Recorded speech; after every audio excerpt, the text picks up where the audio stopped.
England have finally ended 14 years of pain. They have won an Ashes test in Australia.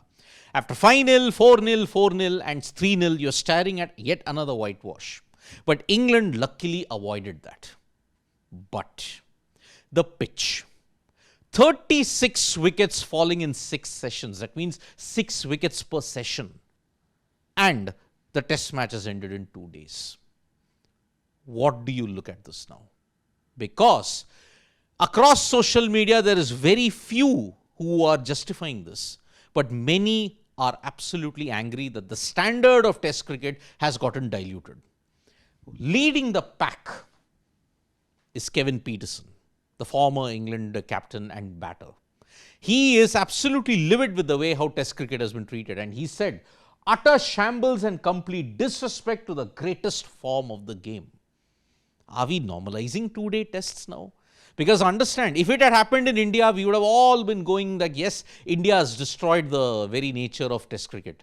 But aren't Australia also doing the same?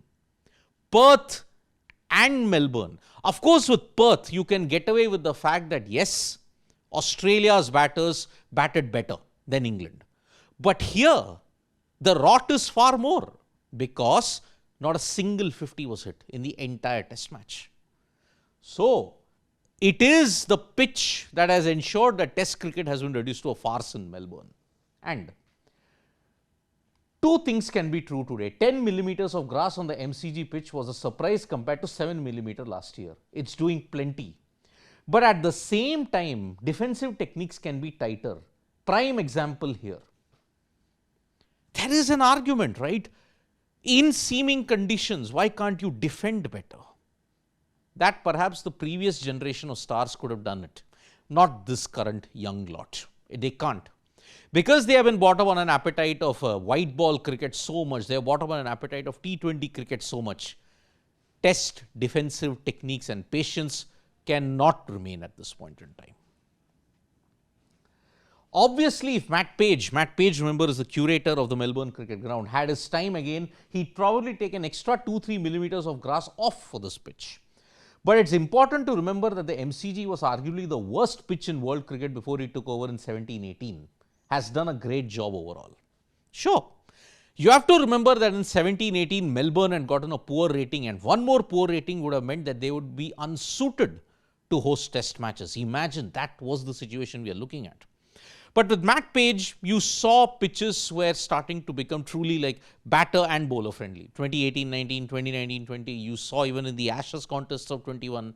Yes, that also you saw pitches going to the extreme. England were bundled out for 68, with Scott Boland taking 6 for 7. But here, when you look at it, total of 852 balls and not a single 50. 6 wickets per session. You have to ponder on that. The way the 4th test between England and Australia ended in 2 days only, no one will criticize the pitch. But if it happens in India, then everyone will come and give their opinion on the condition of the pitch that it was good. It won't surprise you if this MCG pitch where Boxing Day test match held will get a rating equal to the good pitches given across the world. Hypocrisy on top. If it was India, everybody would have panned it. Here, if the ICC gives it doesn't give it a poor rating, then double standards and hypocrisy will be at its peak. Absolutely. If 2-day pitches for spin can result in a lot of ratings of poor, why can't extra seam be considered to be poor? MCG at this point in time has to be given a poor rating because it seamed and it swung too much. No batter got a 50. Again, I'm reiterating, no batter got a 50. Unbelievable that people on cricket Twitter are unwilling to acknowledge that this was a terrible pitch at the MCG. Test match ending in 2 days and not one batter scoring 50 is not just bad technique. Agree. CricViz had pointed out that there was a data where 48% of the delivery swung more than normal in MCG.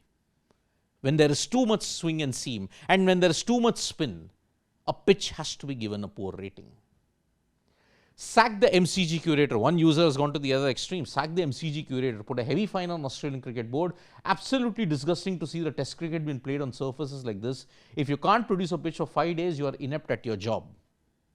Matt Page may have absolutely done a blunder here. Two teams that are low on defense. Australia's batting form has also not been that great. Only Travis Head and to a certain extent some others are propping it up. But otherwise, the rest of the batting has been woeful from both sides. So that is why when you look at how it is, my take on the MCG pitch, obviously not up to scratch, but batsmen seem to no longer be able to play with soft hands or to simply leave the ball. Glut of shorter form cricket makes them go hard at the ball, and the muscle memory knows only one way: see ball, hit ball. True. Batters are also to blame because now you will see more two-day pitches as compared to the previous era. There has to be batters who can grit it out, but no one is there. And that is why poor technique, poor application means that you will see more two-day tests. I know the snooze fest versus England in 2017-18 and the slow pitch versus India in 2018 in the MCG dented its reputation. After that, they changed the drop-in pitch. Even after 7 years, why should 10mm grass be left for the pitch to settle in? Not good enough. Indeed, the criticism on the Melbourne wicket is only going to increase because you cannot have two-day pitches consistently. Rather than that, play an exhibition ODI, play a T20I. It will be far better.